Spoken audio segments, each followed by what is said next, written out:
Halo sahabat Sri Kandi Lestari, bersama kami tim komunitas ibu-ibu Sri Kandi Lestari yang berasal dari 3 desa di Kecamatan Pangal Susu. Kali ini kita akan membuat namanya pakan ternak. Baik, yang pertama itu adalah jagung. Nah, ini jagungnya harus direbus dulu. Jadi jagung ini jagung itu ya, jagung pakan, jagung halus ya, jagung halus, bukan jagung kering yang untuk yang bulat-bulat itu. Jadi jagungnya itu sudah dihaluskan, sudah dipecah-pecah. Ini direbus dulu sampai berapa menit, Pak? Sampai dia kembang. Sampai kembang. Ini jagung kali ini kita menggunakan jagung sebanyak berapa? 7 kilo. Jadi airnya itu tidak boleh terlalu banyak. Dia hanya airnya itu cukup rata dengan jagungnya sendiri, supaya kalau terlalu banyak dia kayak mana, Pak? Dia kurang bagus, dia lembek jadi pakan. Nah, kalau terlalu banyak dia itu pakannya menjadi lembek. Jadi jagungnya itu hanya rata dengan lewat sedikit aja dengan air. Sahabat Sri Kandi, kali ini kita bersama Ibu Direktur Sri Kandi Lestari, yaitu Ibu Mimi Surbakti. Kepada Ibu Mimi ini saya mau tanya-tanya nih, Bu. Nah, jadi ini kan program dari Sri Kandi Lestari gitu ya, untuk permakanan apa, Bu? Permakanan ternak gitu ya, menggunakan ikan sampah. Jadi nih, Bu, apa sih motivasinya tuh, Bu? Kenapa harus ibu-ibu pesisir Langkat ini harus mengetahui bagaimana cara pengolahan ikan sampah itu menjadi pakan ternak? Ya, sebenarnya motivasinya ini saat ini kita menghadapi bencana ekologi. Saya katakan bencana ekologi karena perekonomian kita gagal karena pencemaran yang terjadi, sehingga kami dari Yayasan Sri Kandi ingin meningkatkan daya lenting. Daya lenting itu adalah daya bertahan di kala bencana. Walaupun sama BNPB ini tidak dikategorikan sebagai bencana, tapi pada kenyataannya kita dimiskinkan secara perlahan. Dari panen yang tidak ada hasil, dari laut yang tidak menghasilkan. Nah, kita mencoba apa yang memang harus apa yang bisa kita olah yang ada di sekitar kita. Nah, yang ada di sekitar kita itu ada ikan ikan kecek atau ikan bunca. Itu sangat banyak ya Pak Dedi, dan itu tidak bernilai harganya. Lalu masing-masing kita punya ternak itik, ternak ayam, walaupun secara tradisional ya. Jadi nggak banyak ternaknya, mungkin dikarenakan harga pakan juga mahal, maka kita memanfaatkan bahan-bahan yang ada di sekitar kita yang itu sangat murah. Nah, itu memotivasi bagi ibu-ibu semuanya, anggota kelompok maupun yang lainnya, untuk mengelola ternaknya agar lebih besar, dan itu bisa meningkatkan perekonomian keluarga. Itulah yang diupayakan oleh Yayasan Sri Kandi, selain dari kita membuat membuat pagar alami untuk menahan lajunya abrasi atau lajunya pencemaran, seperti misalnya penanaman mangrove dan lain sebagainya. Tapi tidak cukup hanya di situ saja gitu. Nah, sekarang ini kita akan berupaya mendorong dari kebijakan pemerintah bagaimana bisa melihat masyarakat di tingkat tapak, masyarakat di sekeliling dari industri ekstraktif yang itu sangat-sangat menderita, sangat-sangat dirugikan oleh kebijakan yang dibuat oleh pemerintah itu sendiri. Mungkin itu. Iya. Jadi Yayasan Sri Kandi itu tetap berusaha bagaimana masyarakat pesisir itu bertahan hidup dalam kondisi yang memang sekarang ini sudah semakin memarak. Nah, jadi saya itu sebenarnya juga berasal dari desa Pintu Air yang berada di Kecamatan Pangal Susu, yang juga berasal dari ring satunya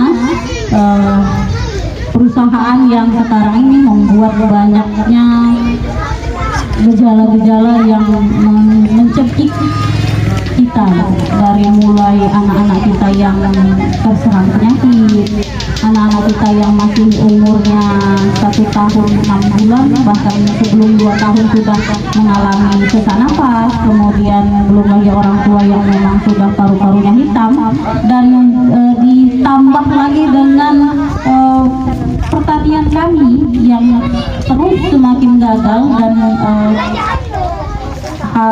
tanahnya habis,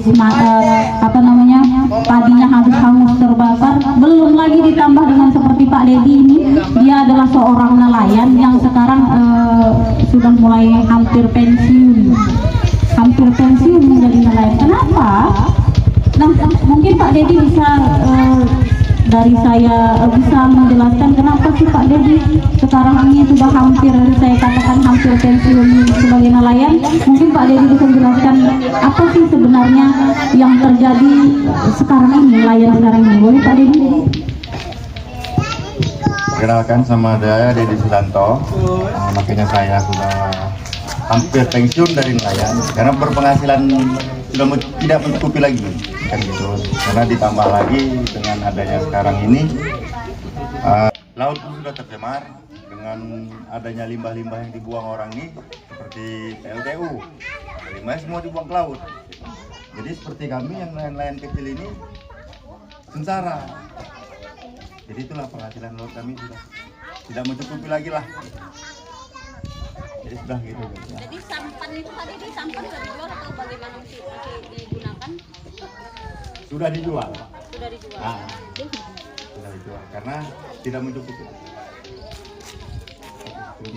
Iya. Nah begitu, itu curahan hati seorang nelayan yang memang real, seorang nelayan dari mulai Pak Dedi itu berumah tangga ya Pak Dedi ya. Berapa tahun udah jadi seorang nelayan Pak Dedi? Anaknya kecil itu Pak Dedi adalah seorang nelayan yang dulunya nelayan itu setiap pulang itu bisa banyak ya Pak Dedi, ikan itu bisa dibagi-bagi sama orangnya Pak Dedi ya. Nah itu, jadi sekarang itu Pak Dedi sudah mulai pensiun, sampannya sudah saya tanya tadi, sampannya ternyata sudah dijual. Untuk apa? Untuk memenuhi kebutuhan hidup seperti itu. Jadi kenapa? Karena memang nelayan itu tidak mencukupi lagi untuk bertahan hidup, untuk anak-anaknya makan gitu kan. Nggak usah kan ibaratnya untuk membeli beras, untuk membeli minyak sampannya dulu nggak kembali gitu ya Pak Dedi ya. Jadi minyak sampan itu per harinya 5 liter ya Pak Dedi ya. Nah dapatnya itu hasilnya tidak sampai 5 liter, 5 liter Saat ini 5 liter saja minyak tadi 50.000. 5 liter 50.000. Nah jadi pendapatannya itu mesti minyaknya kan, belum lagi kalau dia bawa anak dayung. Arti anak dayung itu apa ya Pak Dedi? Kernet kalau kita bilang ya.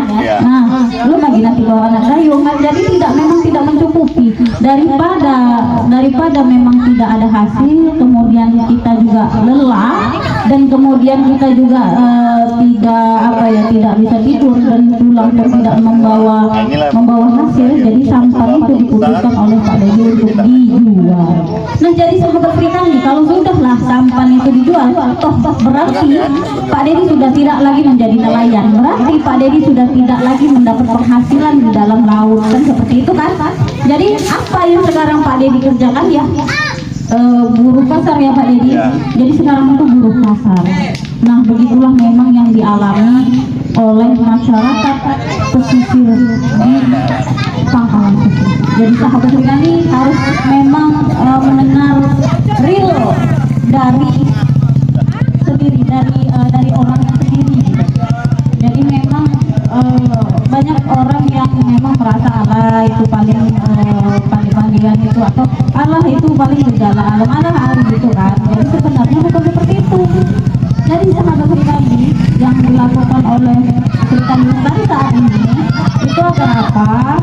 Agar masyarakat pesisir itu tidak lagi tercekik, agar masyarakat pesisir itu tahu bagaimana bertahan hidup seperti itu ya.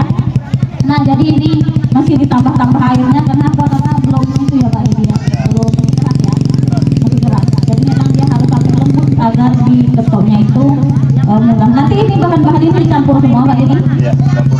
Oh berarti nanti setelah berarti ini kita pakannya itu apa namanya? jagungnya itu harus kita sampai lembut dulu, baru bisa kita masukkan ikan. Ya, oke.